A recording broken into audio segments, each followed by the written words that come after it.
Good evening, world, and thanks for coming to check out Haunting Season. I'm Josh, and this is part 2 of a story I'm telling. If you missed part 1, it's right there for your convenience. I'll give you a second to click. And while we wait, I dance.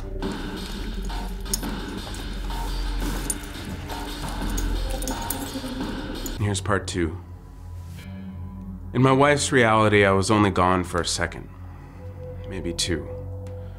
But for me, it was like an eternity. When that thing grabbed me, it felt as if its entire body was made out of syringes. Every inch of my skin felt millions of little pricks, followed by what felt like an injection of fluid. A pressure under my skin, feeling like I was expanding a centimeter around my entire body. I was engulfed by the thing. It squished into my face, and I couldn't breathe, and everything went dark. And I struggled, trying to move, to breathe, but the liquid was keeping me at bay. It felt as if water was underneath my skin and jelly was completely covering me. I couldn't move even enough to panic. What is happening to me? Where am I? My heart rate slowed to a near stillness. I don't know how much time had passed before I caught a strange smell. There's no real comparison that I can make to anything familiar. It was like smelling this meant color. If you could smell a box of crayons, but it didn't smell like wax, it smelled like the color. I can't explain any more than that because it's not something I've ever experienced before. Suddenly it hit me. I can breathe. And I slowly sat up on the floor of a metal room. A cylinder. The floor was black, but somehow also the source of light for the room. It was a perfect circle and about 12 feet across. And the walls were seamless as well, also clean, but with a brushed metal surface with a ceiling to match. I started to stand up, and I found that my body didn't feel as heavy as it usually does. Although the surroundings were made of seemingly heavy materials, there was an airiness about where I was. I mean, the ceiling was 15 feet above me, but I felt like if I gave a good jump, I might be able to touch it. I just felt so light. So I gave it my all. I squatted to jump, and then I heard a small click, which made me hesitate enough that my jump didn't end up being full force, and just missed it. Dag! But as I come back down to the floor, I realize that I keep going. And the floor looked the same, but I was slowly floating down. And that's when I started to get afraid. Before, I was so fascinated by my surroundings that I didn't even think about how I got there. The smell, the feelings, the lightness was all so interesting, but now, sinking into the blackness with nothing to grab onto, I was afraid. I was very afraid. And as my chin passed the floor level, I looked up at the cylindrical room that was my brief entertainment as a black disc slid over the opening and projected dark light down from an invisible ceiling. I floated, or moved, down. At least I assume I was, based on the last thing that I saw. I must be moving down. The walls, the floor, the ceiling, all pitch black, blacker than black, and yet my body is still fully illuminated, floating, floating, floating. A feeling only very few men and women in our lifetime have ever felt in space. Space? No, it couldn't be. I barely ever get out of Pennsylvania, let alone space. And yet, somehow it seems like the most logical answer. Clicking. I hear clicking from both sides of me as 4 impossibly thin robotic arms come at me from the darkness.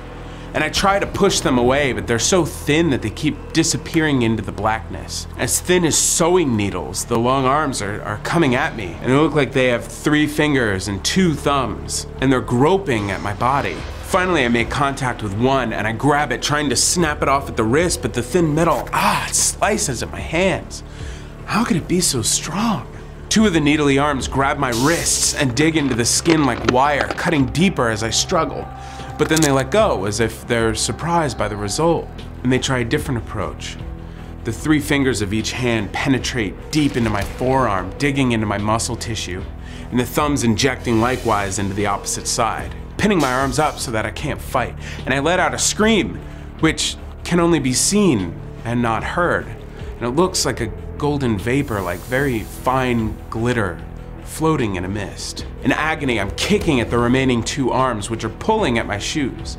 And while my sneakers are still on, I manage to get in a good kick to the arm on the left, leveraging my left foot underneath of it and snapping off the hand, which disappears into the darkness underneath. Score 1 for Team Allen, and the pin-like arm recoils, not in pain, but almost as if it's been called back for repair. And my confidence grows as I'm preparing to destroy the other hand, which is keeping its distance, but I'm exhausted. I take a moment to rest, letting my feet fall limp. The only positive to this situation is the lack of gravity. If I were actually hanging from these penetrating fingertips, I would be in total agony. Suddenly a gleam of light to my left, and a strong prick at my ankles as the broken robotic arm returns, piercing both of my heels between my bone and my Achilles tendon. Another golden mist escapes my gaping mouth, and I meditate away from the pain and try to escape into my thoughts. Arms above my head, feet together, pinned in the darkness, I begin to panic. This whole time I felt a sense of control, a sense that I may be able to get out of here alive, back to my daughter Alice and my wife Janine. How long have I been gone? Hours? Days? Was I near Earth, or even still on Earth? What if this was some psychological experiment run by a university, or some military procedure? No, there's something otherworldly about this place. Our world can't even manage to have functioning escalators, let alone anti-gravity vacuum cells like this one. My thoughts offering no solace, I become observant again. The remaining arm is pulling at my clothes. Testing my shirt first, the hand seems to decide it's not necessary to keeping me alive, and poking one thin finger into my sleeve, it tears it open like an envelope all the way down the side. Coming over to my left, it does it again. My shirt falling into the darkness below, and I'm now shirtless. And it pulls at my shoes, removes them, pulls at my socks. I'm barefoot, and I watch, unable to move or make a sound, as it systematically experiments by cutting away all of my clothes until I am completely naked. And staring down at my naked body, I realize for the first time that there's no temperature in this place. The robotic hand pulls back, curiously searching for more meaningless accessories to do away with. It pokes a finger at my belly, and I recoil, and a gold mist escapes my exhausted mouth. It pulls away, venturing again, this time to poke my face. Another mist. The hand pulls away again, and with a single finger out, it slowly scans down the side of my body, just as it did before when removing my clothes, searching for an unnecessary piece to remove from its new puzzle. A centimeter away from my flinching skin, it moves down, down, down. It must be planning to remove my skin. It has to be. But where will it start? Oh God. Why? Please help me. I've got to get out of here. If you help me, I promise I will never smoke again. A man shouldn't lie to his family. I'm sorry. Please. Please. The hand stops at my hip, circling around the front. No, not that. Anything but that. And the hand reaches forward and carefully grabs my penis, lifting it for inspection.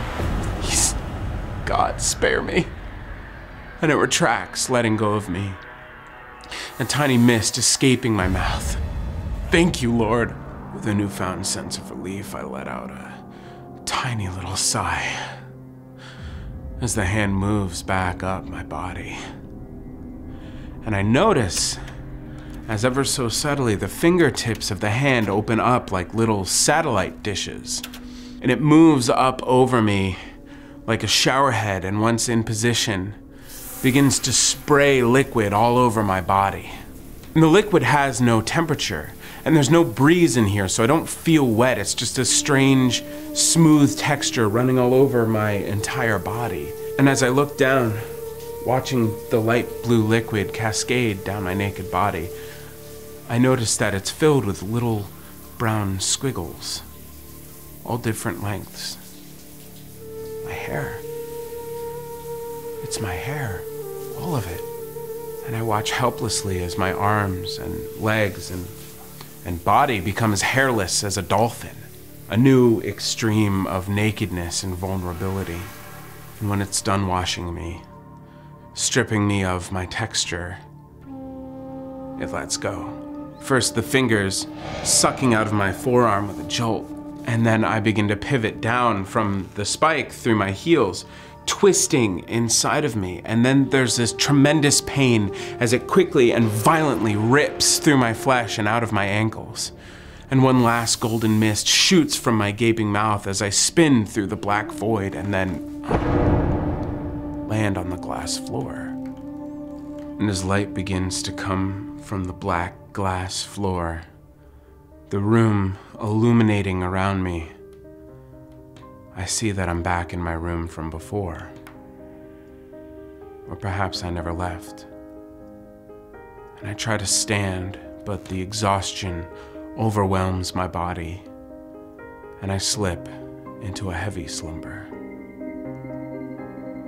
Woo! How's it gonna end? Guess you have to come back next week to find out. Oh, not fair! Well, I'll tell you what, subscribers, if you didn't get enough of me today, then you can visit me 3 times a week in my gaming channel. I put out anywhere from 30 to 45 minutes of me just hanging out, being me, talking every week over at youtube.com/hauntingseasongames. I'm playing scary games, and they're really fun, and I get totally freaked out, and that's funny. So I hope to see you there, and I hope you enjoy it. See ya.